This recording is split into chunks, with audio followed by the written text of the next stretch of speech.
for new scholarship. When it comes time for questions, if you'll raise your hand, we will get a wireless microphone to you, and Coach will give us an opening statement. I want to give Kentucky credit. Played a great game. It was a great college atmosphere. I thought it was a great college game. Lamont Butler was magnificent. I still see that kid in my nightmares because we played against them when I was the head coach at the College of Charleston, and he was the point guard at San Diego State. And we played an epic battle in the first round. And he's just a warrior. He's a winner. And he's been out the last couple games, and there was all these, people were talking about whether he was going to play or not. I was like, that cat's playing in this game. You can mark that one down. He is a stone cold killer and a really, really good player. And, he's obviously a good shooter, but he's more of an attacking downhill driver. I want to say I might have this wrong. He's got 7 made threes on the year, and he made 6 tonight. A lot of them, made tough shots, big shots. We had momentum, and he stopped the momentum with a lot of those threes. We had a couple really bad defensive breakdowns on a couple of his wide open threes. But, I know I'm spending a lot of time on him. They have a very, very good team. They're very deep. You guys have heard me talk about the job that I think Mark's doing. He's doing a great job with this group. But I'm proud of our guys. It's no secret that we're a little shorthanded in terms of the depth. We had a lot of guys that played a whole lot of minutes tonight, but they never quit. Kentucky made some huge runs on us. And I thought our guys responded with resiliency every time and brought the game back to a 1 or 2 possession game. But that last big burst that they made and the plays they made, and it's just too much for us. So proud of our guys, but I give Kentucky credit. Okay, we'll begin first with questions for student athlete Terrence Edwards. 23 points tonight. Questions for Terrence. And you got it. Yeah, Terrence, you talked after the game Wednesday night about just how much you were trying, just how much this game was meaning to you coming into it. When you're playing shorthanded, just what did you think about whether you guys fought back and kept it close throughout the entire game, despite being shorthanded, and this also being your first true road game of the season? I give credit to my coaches. Our program is built on don't make excuses. So we come into every game, we knowing that we're shorthanded, but we don't think about those things. We come in every game prepared like no other team in the country. And we come in and we try to win every game. Who else? Question for Terrence. Anyone else?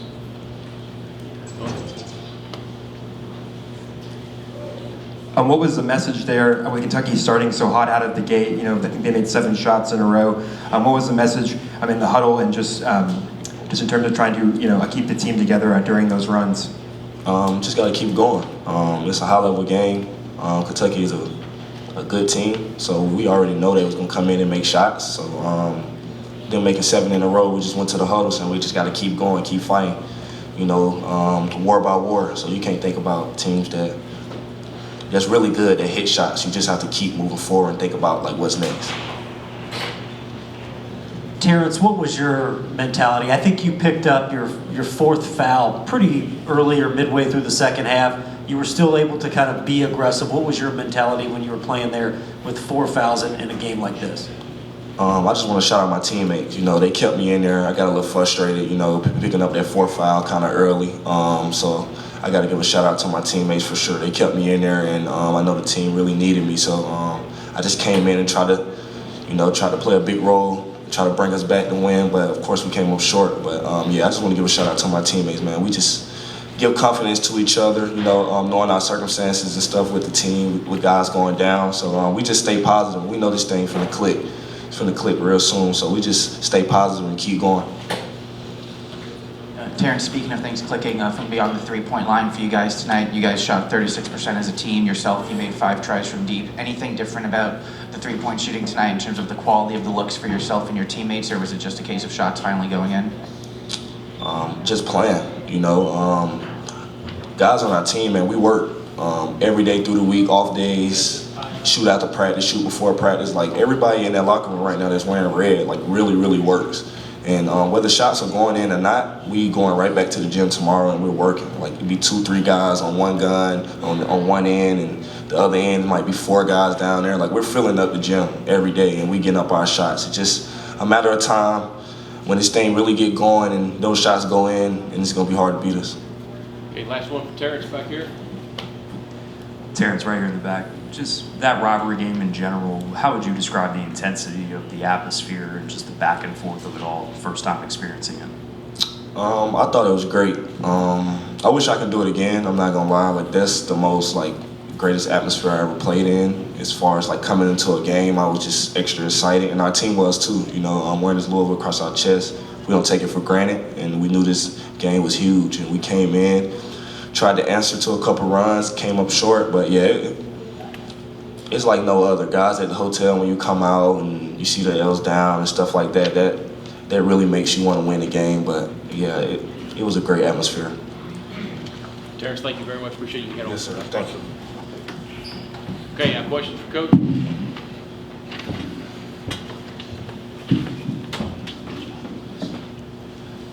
Hey, Pat, you go in the middle. Louisville hadn't been very competitive in this rivalry in the last couple of years. How important do you think it was to show up on the road, shorthanded, and fight for 40 minutes? Yeah, it's a great rivalry. I said it the other day in our press conference, not only in collegiate basketball, but I think it's one of the really cool rivalries in all of American sports. We have to do our part and win some to continue to make it a rivalry. Obviously, we came up short tonight, but I mean, it's hard to truly describe, and I think all you out here that are Kentuckians, you guys understand, but nationally, especially in our city of Louisville and here in Lexington as well, how much this rivalry means. I mean, it is, house is divided, obviously, but man, I mean, they reminded me early and often, every single day, every time I get gas, every time I go get something to eat in the community, you know, hey coach, how you doing? You gonna beat Kentucky this year? So I get it, and what a great thing it was. It was awesome. You know, you have to sometimes get above the trees and have a little bit of perspective of what you're doing and where you're at. And I try to stay present every single day. Keep blinders on and work and helping our team become the best they can be. But I'm gonna be honest with you, when I walked out there today, the pageantry of the Louisville-Kentucky rivalry hit me. And I looked around and, you know, I saw the atmosphere, and this is before the jump ball went up. And I did take a minute to truly appreciate how special it was. But like I said, whatever it is, 365 days till the next time we play again, and I'm going to be reminded about 4 million times when that game's coming up, and we'll be looking forward to it. Thanks. Pat, you mentioned being familiar with Lamont before this. Watching back on film, preparing for this game, how different does this team look in the 8 games they played with him versus the 2 they played without him? Well, you know, your point guard's your quarterback. Obviously, the kid too, Robinson, is a point guard as well, but Lamont's the head of the snake, you know. And to beat it, you got to cut the head of the snake off, and it's hard because he's a warrior. He's a disciplined player. He's a phenomenal defender. I don't know if you remember me or not, but he came over and he was dapping everybody up at the scores table when he walked past me. I was like, "You remember?" He goes, "Oh yeah, I remember you." I have a lot of respect for him. But yeah, I mean, you know, it's like us. If Chucky Hepburn went out, you know, we're a different team without Chucky Hepburn. You know, the best point guards, I believe, you give them the ball at 5:15 in the afternoon and they give it back to you safe and sound at 7:15. And that's what that kid did tonight. You know what? We got one too. Because Chucky Hepburn is one of the best point guards in the country. So is Lamont Butler, but Chucky Hepburn is too. And oh, by the way, the kid sitting next to me, he was a beast tonight. And I love what he said about staying resilient, staying in the gym, continuing to be consistent in his work, and it's starting to pay off. He's had a tough month and a half. I mean, heck, you know, he came out of the starting lineup. He's still out of the starting lineup. Phenomenal attitude. Plays in an atmosphere like this, and plays darn near the game of his life, and I'm really proud of him. Next.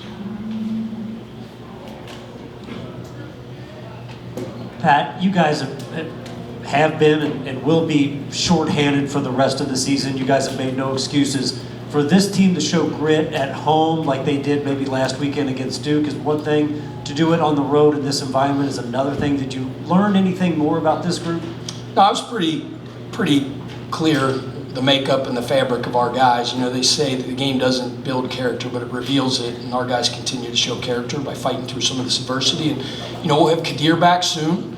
Probably, you know, not probably, next week for Florida State. We won't have him back, but, you know, we're hoping right after Christmas he'll be back, and that'll be a big boost from a depth standpoint. Obviously, he's a very versatile player, and we need him. So we're looking forward to that, and have an extra body and have a little bit more depth, and it'll help us moving forward.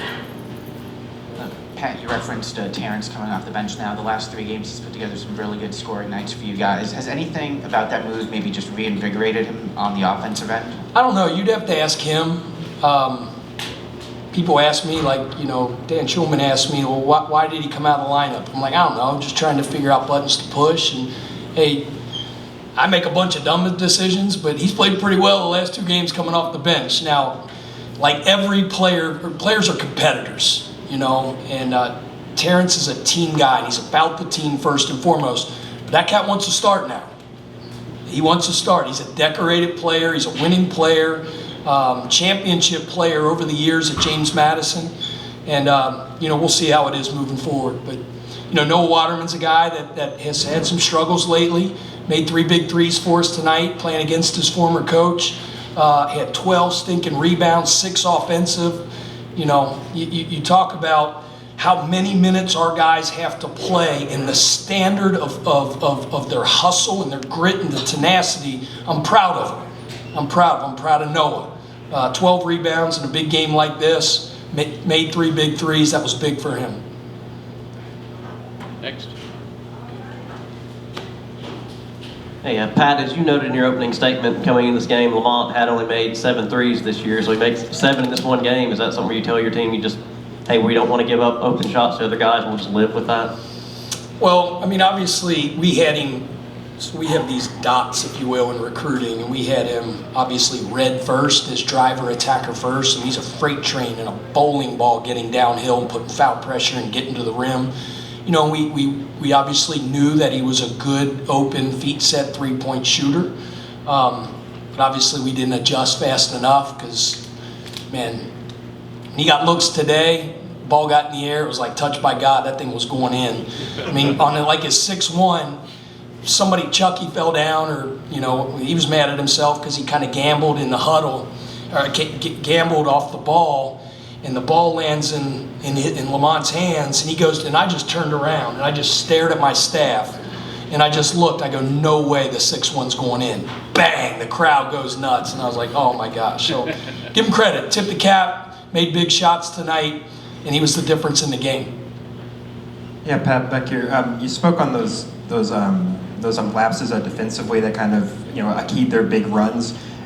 Was there any kind of a common theme with those lapses? Anything you saw that, you know, was it just like different issues each time, or was it kind of just like the same thing happening? You know? No, it was a lot of things. I have to watch the tape and go back. A couple times, like I said, were just complete gambles where I think one time there was a post mismatch, and we kind of ran. We thought it was a post mismatch. Noah had him. We didn't want to trap. Kind of ran at the ball, kicked out for an open 3. I think he got a wide open 1 in transition. You know, I'd have to go back and look at it, but it was kind of a lot of things. And I don't think it was as much like, hey, we didn't respect his ability to shoot. We just had several lapses, both in transition, ball screen defense, off-ball screening defense, and the kids stepped up and made big ones. Okay, Pat. Pat, what was your view of the little dust up there in front of the bench? See what happened? Yeah, I mean, you know, kid made a hustle play, you know, kind of fell into our bench, and, you know, and I don't think it was any big deal, you know. It was funny, Lamont, I'm acting like me and Lamont are boys. He's a senior, right? Right, so he's in his 5th year. So if I say nice things about him, you're not It's not like I'm trying to get him out of the portal or something like that. So he balls into the bench, and Lamont comes over, and he's grabbing, I'm grabbing him. I look at him, and like we both smile, like we're good. Officials did a great job with it. It was really no big deal. Okay. Anyone else? Got one here in the back.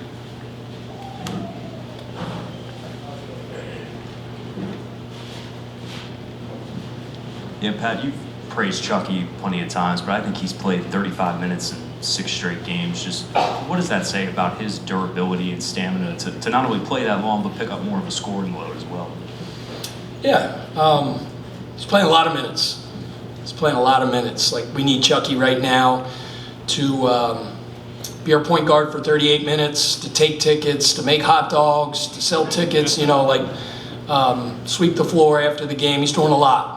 He's got a big responsibility, and it's hard, playing that much, especially on the defensive end, to stay engaged and to stay consistent with your defensive principles when you're exhausted sometimes. So we're trying to use, our timeouts intelligently to get him some extra rest from time to time.